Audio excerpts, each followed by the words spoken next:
बिस्मिल्लाहिर्रहमानिर्रहीम। अस्सलाम वालेकुम स्टूडेंट्स, कैसे हैं? सब ठीक ठाक हैं? स्टूडेंट्स, अपने लास्ट लेक्चर के अंदर हमने इनकम अफेक्ट देखा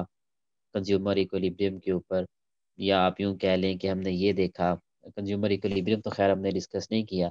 हमने शिफ्ट और रोटेशन ऑफ बजट लाइन जो है वो अपने लास्ट लेक्चर के अंदर डिस्कस की। उसमें हमने देखा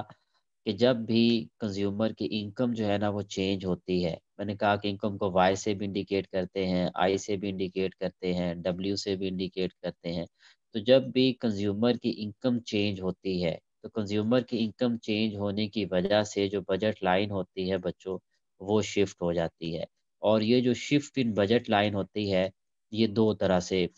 जो है ना वो शिफ्ट होती है। अगर तो आपकी जो इनकम है वो बढ़ती है, तो आपकी जो बजट लाइन होती है वो राइट साइड अपवार्ड जो है ना वो शिफ्ट हो जाती है।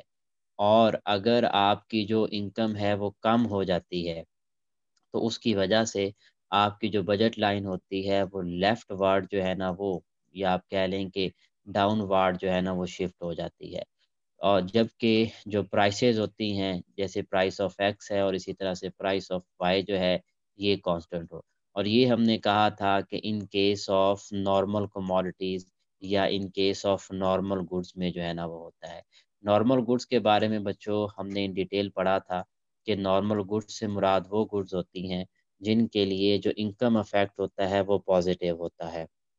पॉजिटिव इनकम इफेक्ट से मुराद ये होती है कि जब आपकी इनकम बढ़ती है तो आप उस चीज़ को ज़्यादा मिकदार में ख़रीदते हैं, और जब आपकी इनकम जो है ना वो कम होती है तो आप जो है ना वो उस चीज़ को जो है ना वो कम मिकदार में जो है ना वो ख़रीदते हैं। तो इसको इनकम इफेक्ट का जो है ना वो नाम दिया जाता है। तो जो नॉर्मल कमोडिटीज़ होती हैं, इनकी शक्ल में जो इनकम इफेक्ट होता है बच्चों, वो हमारे पास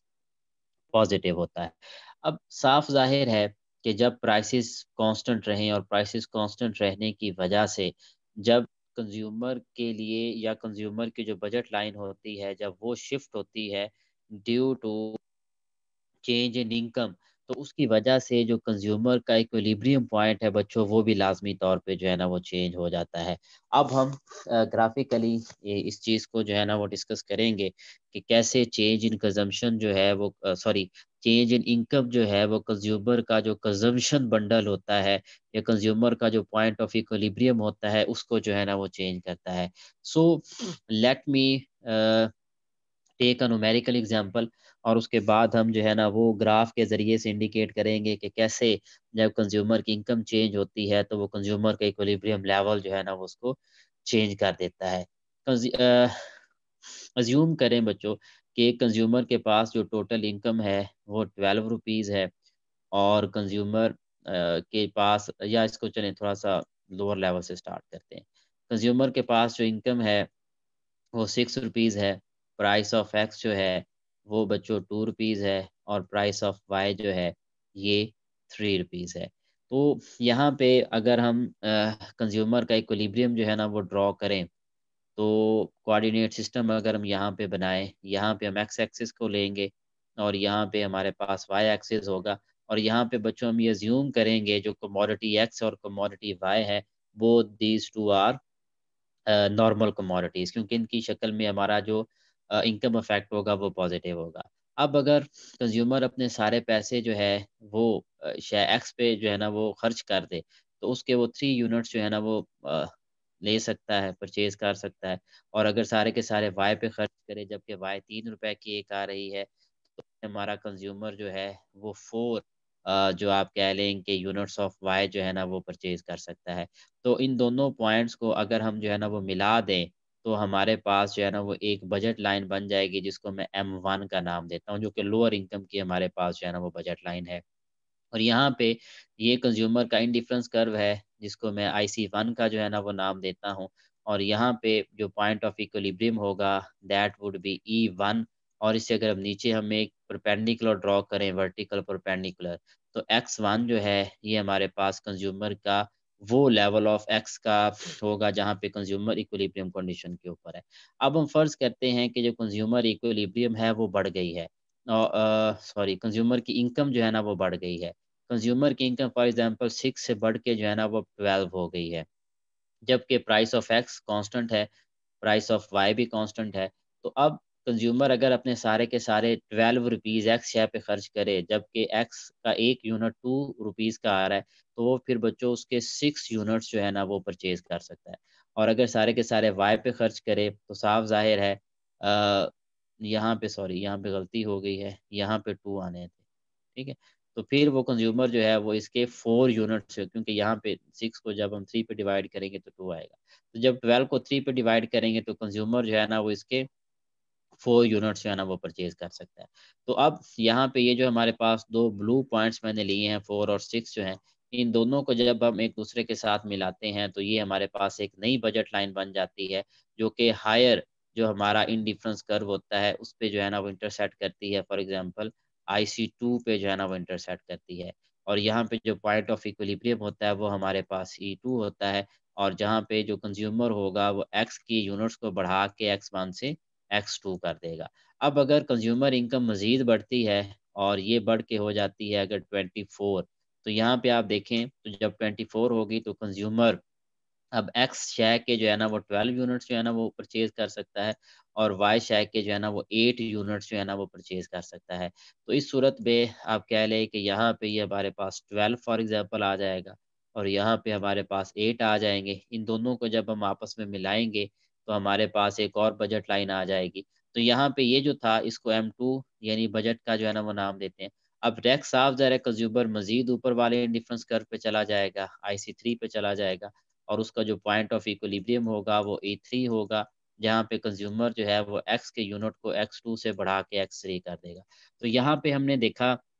कि जैसे-जैसे कंज्यूमर की इनकम जो है ना वो बढ़ रही है, वैसे-वैसे कंज्यूमर जो है वो एक्स शेयर की जो चीज़ें हैं या इकाइयाँ हैं उसको भी जो है ना वो बढ़ा रहा है। अगर उसके इनकम का लेवल M1 है तो वहाँ पे जो कमोडिटी एक्स है उसके X1 यूनिट्स जो है ना वो परचेज़ कर रहा था। जब उसकी इनकम बढ़ के M2 हुई तो उसने एक्स के यूनिट्स बढ़ा के X2 कर दिए, और जब उसकी इनकम का लेवल बढ़ के 3 हुआ तो उसने एक्स के जो है ना वो 3 यूनिट्स जो है ना वो बढ़ा दिए। तो ये इस सूरत में था कि हमारे पास जो कमोडिटी एक्स है वो बच्चों हमारे पास एक नॉर्मल गुड या नॉर्मल कमोडिटी है। अब अगर ये जो तीनों पॉइंट्स हैं हमारे पास, पॉइंट E1 है, पॉइंट E2 है, पॉइंट E3 है, अगर इन तीनों पॉइंट्स को हम मिला देते हैं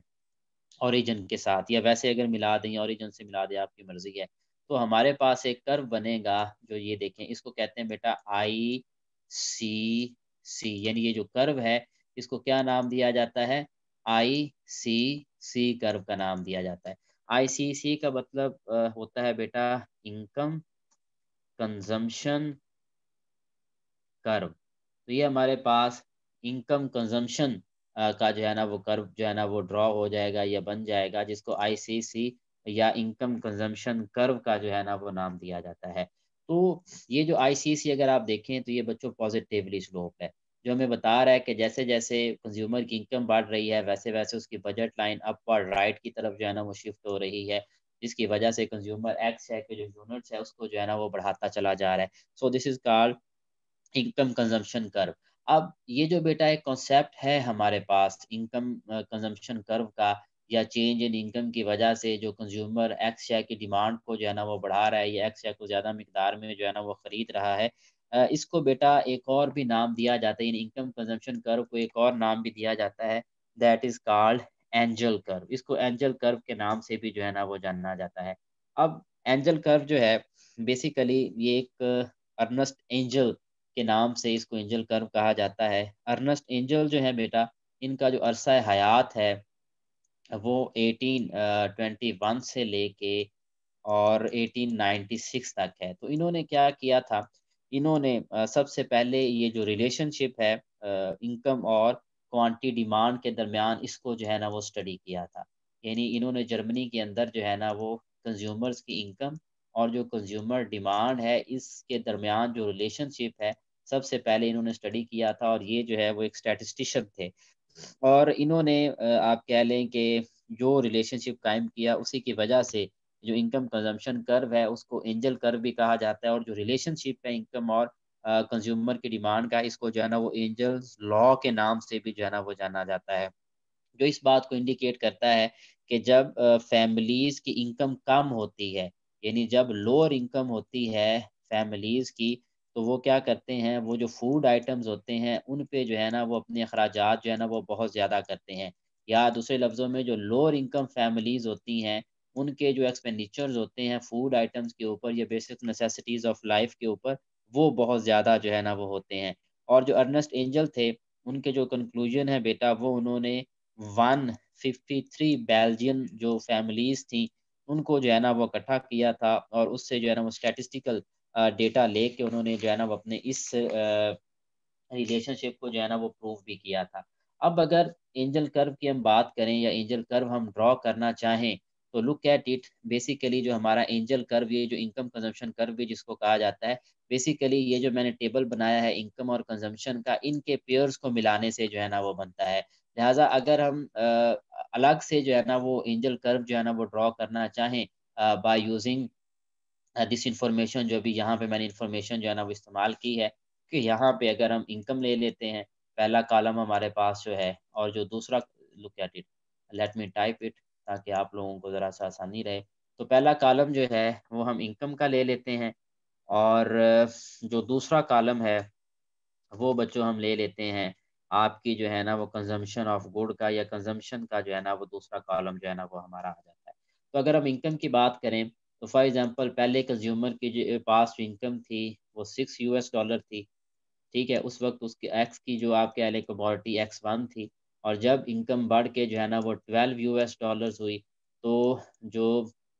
X2 की कंज़म्पशन थी, सॉरी एक्स की जो कंज़म्पशन थी वो X2 पे आ गई, और जब इनकम जो है ना वो बढ़ के $24 हुई, तो जो एक्स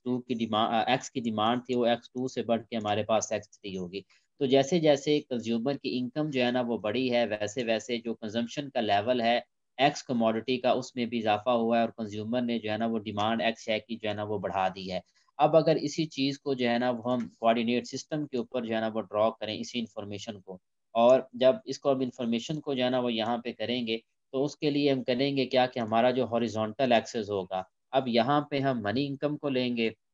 यानी कंज्यूमर की जो आमदनी है मॉनेटरी टर्म्स के अंदर जो है उसको लेंगे, और जो वर्टिकल एक्सिस होगा उस पे हम क्या करेंगे,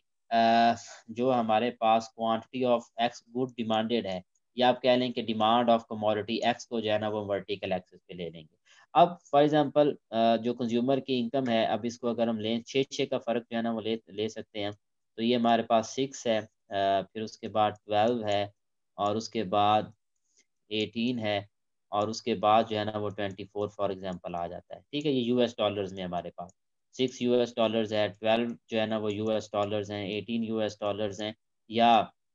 24 यूएस डॉलर्स हैं। और कंज़म्पशन अगर हम देखें, तो हमारे पास पहले जो है ना वो X1 है, फिर उसके बाद X2 आती है, और फिर उसके बाद हमारे पास जो है ना वो X3 लेवल जो है ना वो आ जाता है। तो जब 6 यूएस डॉलर इनकम थी, तो कंज़म्पशन का लेवल एक्स का जो था, डिमांड जो थी वो X1 थी। जब इनकम बढ़ के 12 हुई, तो हमारे पास जो डिमांड का लेवल है वो X2 हो गया, और जब इनकम बढ़ के 24 यूएस डॉलर्स हुई, तो हमारी जो डिमांड है वो भी बढ़ के जो है ना वो X3 जो है ना वो होगी। तो जब इन तीनों पॉइंट्स को हम मिलाते हैं, तो हमारे पास एक कर्व जो है ना वो बेटा हासिल होता है, जिसको हम नाम देते हैं एंजल कर्व का,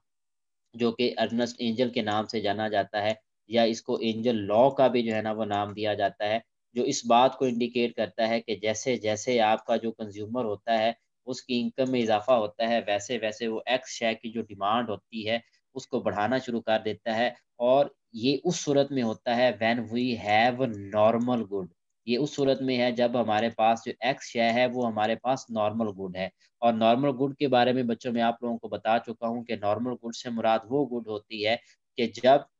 इनकम बढ़े, तो उसकी डिमांड को जो है ना वो बढ़ा दिया जाए, और जब इनकम कम हो, तो उसकी डिमांड जो है ना वो उसको पहले से कम कर दिया जाए। तो इन केस ऑफ नॉर्मल कमोडिटीज़ जो हमारा एंजल कर्व होता है दैट इज़ पॉजिटिवली स्लोप्ड, या हमारा जो इनकम कंजम्पशन का कर्व होता है वो पॉजिटिवली स्लोप्ड होता है। अब अगर हम बात करें इंफीरियर गुड्स की या इंफीरियर कमोडिटीज़ की अगर हम बात करते हैं, तो बच्चों इंफीरियर कमोडिटीज़ वो कमोडिटीज़ होती हैं जिनके लिए जो इनकम इफ़ेक्ट होता है वो नेगेटिव होता है। ये मैंने पहले भी आप लोगों को बताया था कि while we are going to distinct the different commodities